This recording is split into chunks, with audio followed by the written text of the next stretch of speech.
what you're given, that's how we live it. Don't be mad at the system, it's simply how we've existed. I hear a lot of people talk.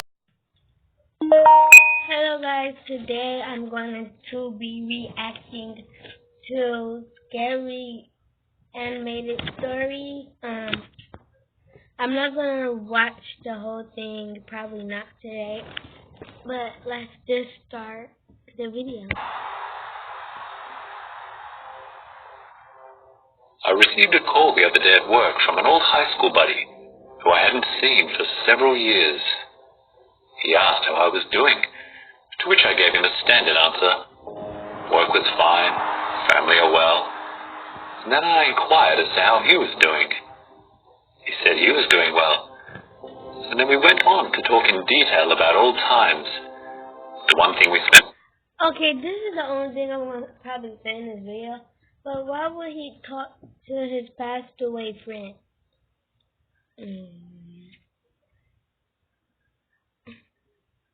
Make no sense.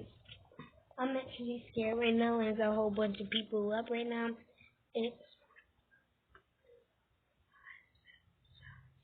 There's actually 8 people in my house right now, and I'm still scared. Like, the most time talking about, though, was when we were seniors. Actually 7. And the night before the big game. My buddy and I were 2 of the best players on our school's basketball team. We had made it all the way through the playoffs and into the final. After our last training session before the big game, we were both really nervous and couldn't sleep. We'd been messaging each other through the night and decided to head out for a walk together, rather than lie in bed idle with our minds racing. We met on an overpass that was equidistant from our homes. It was near an old abandoned hospital that hadn't been occupied for several years, since it had been condemned for significant structural issues. It had fallen into complete disarray and was now a refuge for the homeless and the stray. We talked about what the future would hold if we played well tomorrow. College scouts may pick us up, and then we would be set. My friend said all he wanted was to get a scholarship into medical school, as it was his dream of becoming a surgeon. I just wanted to play ball. That's all.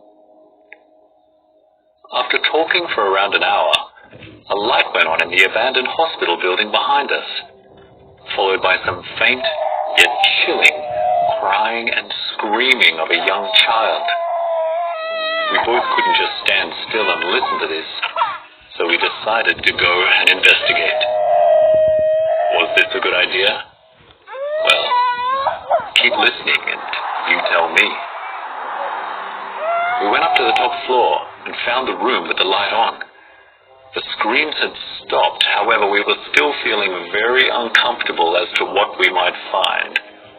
So I grabbed a pipe and my buddy a piece of wood as makeshift weapons in case we needed to defend ourselves or rescue someone. We entered the room, and as we did, the place went completely dark. I called out to my friend, who called back, and then the room changed. It was terrifying.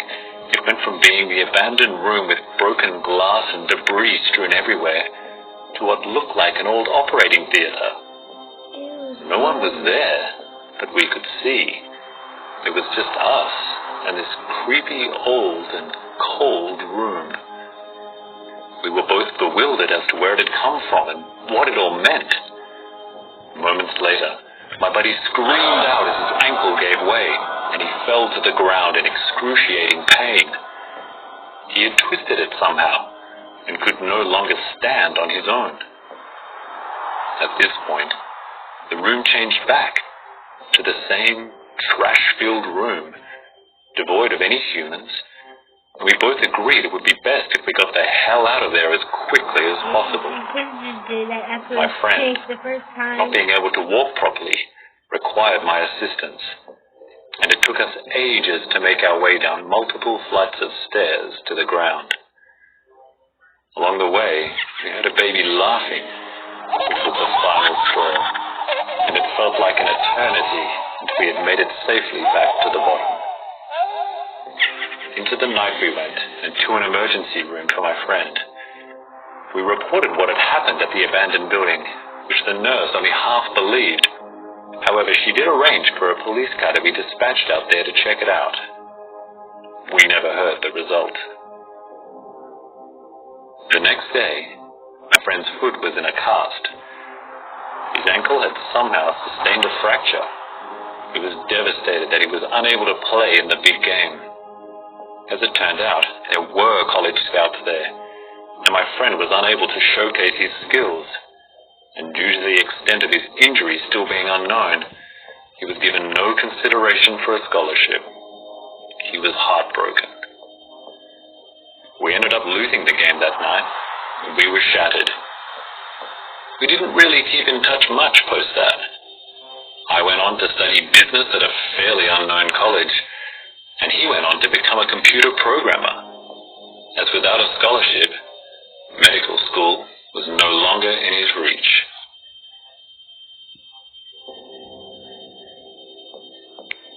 His dream of becoming a surgeon never eventuated, and I often thought about that night and how things would have turned out differently on the court if he was able to play. But as it turns out, the reason for his call was that he wanted to tell me it was one of the best things that had ever happened to him.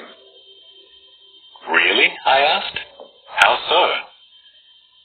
He explained that over a year or so into his computer science degree, he had several fits over several weeks. He was then diagnosed with epilepsy, which would have ruled him out of becoming a surgeon, at least for many, many years.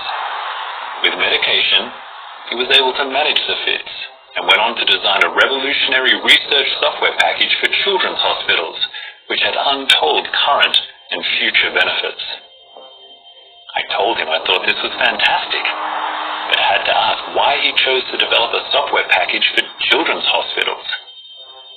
He said he didn't really know, but after what happened that night in the abandoned hospital, and after not winning a scholarship, something... I thought this means that he's their best friend.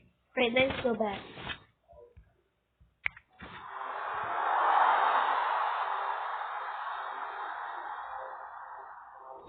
I received a call the other day at work from an old high school buddy who I hadn't seen for several years. His dream of becoming a surgeon never eventuated, and I often thought about that night and how things would have turned out differently on the court if he was able to play. But he was able to manage the fits and went on to design a revolutionary I thought he said their best friend. night in the abandoned hospital. And after not winning a scholarship, something had continued to drive him to lend a hand to medical science, somehow. We talked for a few more minutes before ending the call, promising to catch up again sometime soon, both knowing we probably wouldn't. When I think about that night, I really have no explanation as to what it was we saw, or what happened to my friend. I guess I'll never know.